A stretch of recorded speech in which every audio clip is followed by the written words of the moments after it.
If you want to become a better pianist, then you must become a better sight reader.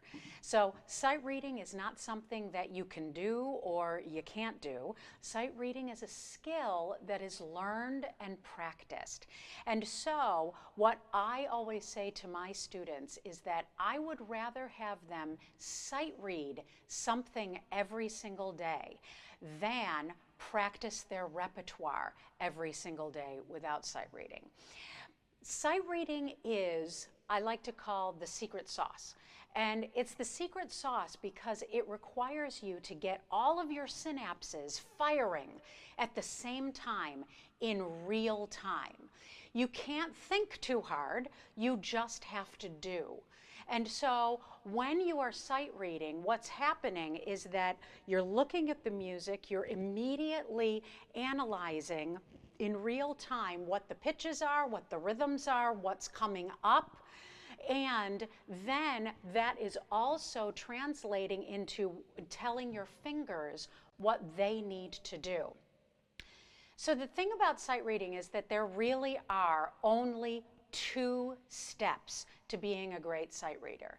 The first step is to analyze the music. Do a quick scan of what it is that you are going to be sight reading. All right, so you see on the screen that I have this sonatina by Muzio Clementi. It's really not too hard, although maybe some of you may look at it and go, oh my God, that's impossible. There's no way I could play that. But that's okay. Eventually you can. All right, so what you want to do is you first want to take note of all of the important musical elements, okay? So the first thing that you want to do is you want to look at the key. All right, the key signature here. Now, obviously, there's no surprises in this piece of music because it says sonatina in F major. Okay, so that's F major. But what you will notice is that the key signature has 1 flat. And it's important to know that in advance so that you automatically know that every time you see a B in the music, that B is always going to be B flat. So one of the things that I like to do before I sight read is that I will play the scale of the key before I start to sight read. And what that will do is that will help my fingers get used to the fact that, oh yeah, I've got this accidental coming up and I've got to make sure that I'm playing this accidental.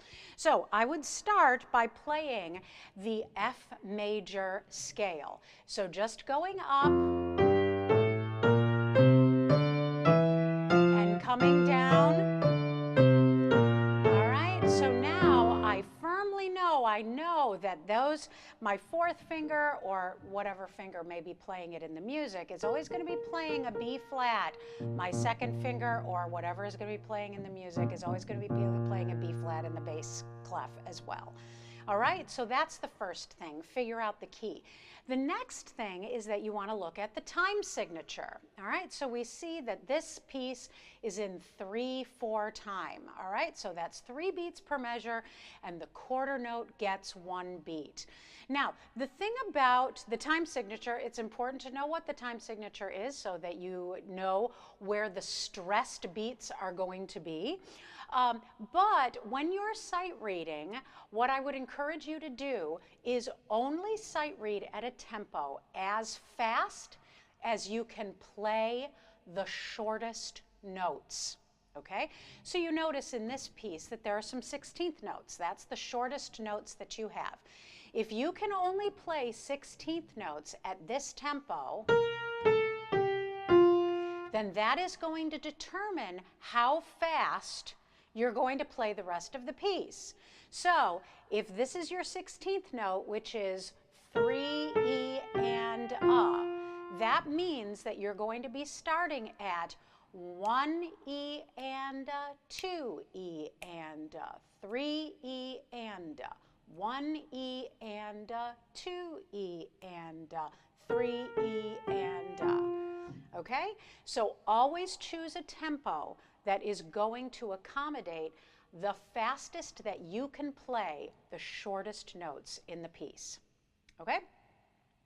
So you now know what the key signature is, you know what the time signature is. The next thing is to start to analyze the music as you see it, the right hand and then the left hand. So let's start with the left hand, because the left hand is pretty easy in this piece of music. As you scan along the left hand, what you see is that essentially for the first 4 measures and then even into the 5th and the 6th measure, all you're doing is playing an octave from low F to upper F. Okay? That's all you're doing, is you're just playing from low F to upper F. No changes whatsoever. The first time that the music changes is in the 5th measure, where you only play it in beats 1 and 2, and then in the 6th measure, 1 and 2. And then you can see in the 7th and 8th measure, then that is a little different. You change pitches. You notice you have a B flat, then you have a B natural, and then an octave C. Okay? All right, so we've done a quick scan of the left hand, and we sort of generally know what's going on in the left hand. Now, the right hand surely is a little bit more complicated. Okay? This is where the melody comes in. There are more rhythms. Sometimes you're playing just 1 note at a time. Other times you're playing 2 notes at a time. All right, so what you want to notice here are a few things, okay? So first of all, what you want to scan for is when you are playing stepwise and when you are playing skips, all right? So you notice in the very first measure where you start out on F, the very next note is a skip, and then you skip back down to that F, and then you do a leap up to C, okay? So you know there's no stepwise there. What you're doing here is you're outlining an F major chord, okay? And then after that, you see a line of all steps. You're just going down scale-wise, okay? That's just sol, fa, mi, re, do in F major, okay?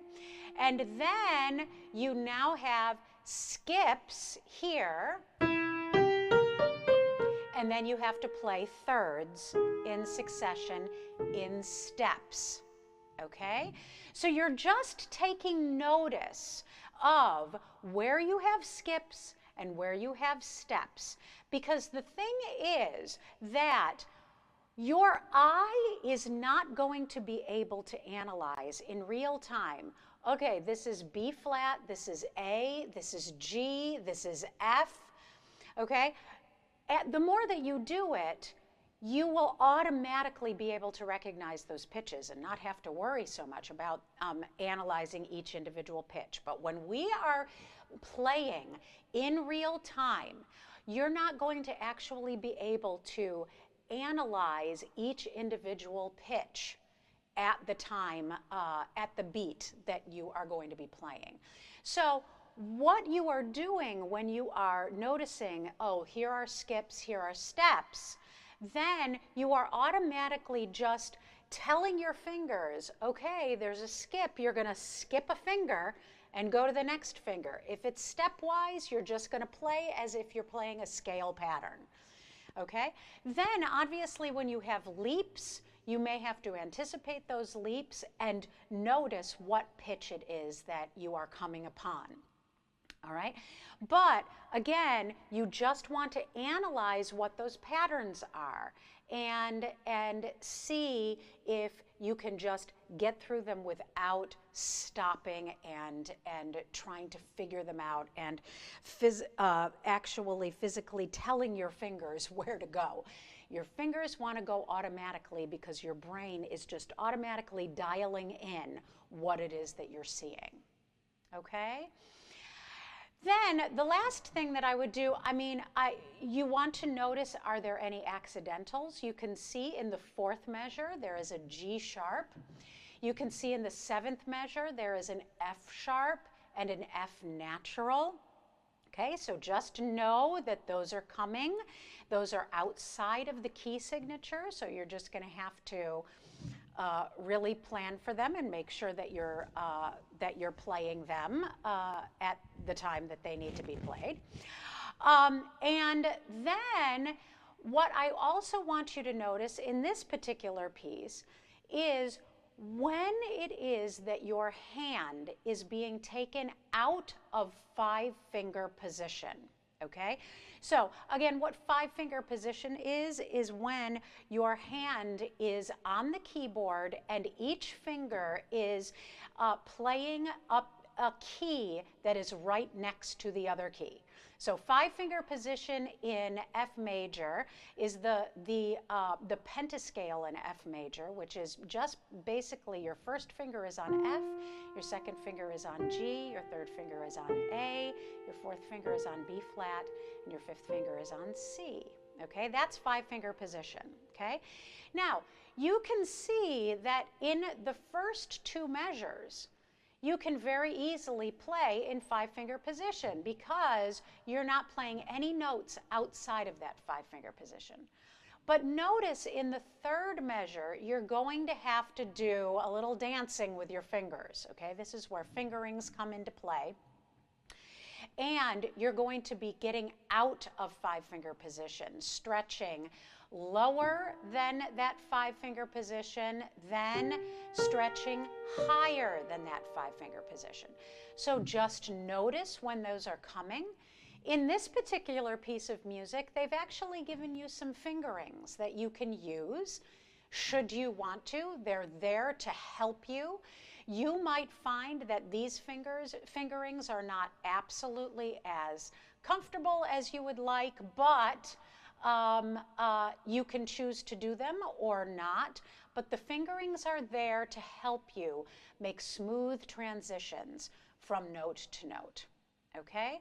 So just noticing where it is that you are taken out of five-finger position, perhaps where you actually have to lift your hand and move. You notice in measure 5, we're in a different octave than we were where we started, okay? And then you just know in advance, okay, I got to move my fingers up to the next octave, and you play, you start playing there. All right? So that's the first major step at sight reading, is that you want to make sure that you are taking a few minutes to just analyze what it is that you're going to see. You're not practicing it. Okay? You're not actually trying to figure things out. You're just scanning the music so you can see what it is that is coming up so that your brain, your eyes, and your fingers know what it is, what they're in for as you start to play. Okay? The second step to sight reading is that you just do it and you don't stop, okay? You just do it and you don't stop. If you make mistakes, which absolutely you're gonna make mistakes, keep going. Keep going in time, without stopping, without practicing, without trying to figure it out. Just keep going, okay? Don't worry about making mistakes. Don't judge yourself. Just keep going to as far as you want to go, okay?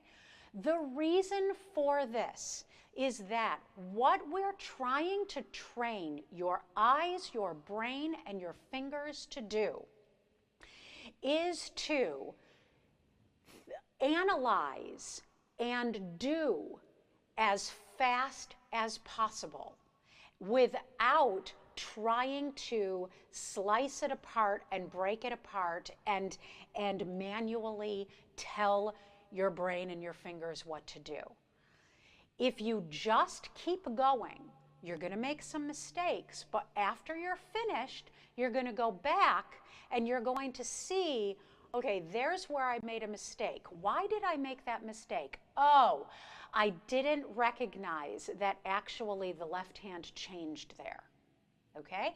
So then, after you've analyzed after the fact, The next time that you go to sight read, there's going to be a little part of your brain that is going to go, okay, I just got to make sure that I'm just keeping an eye out as to when that left hand changes.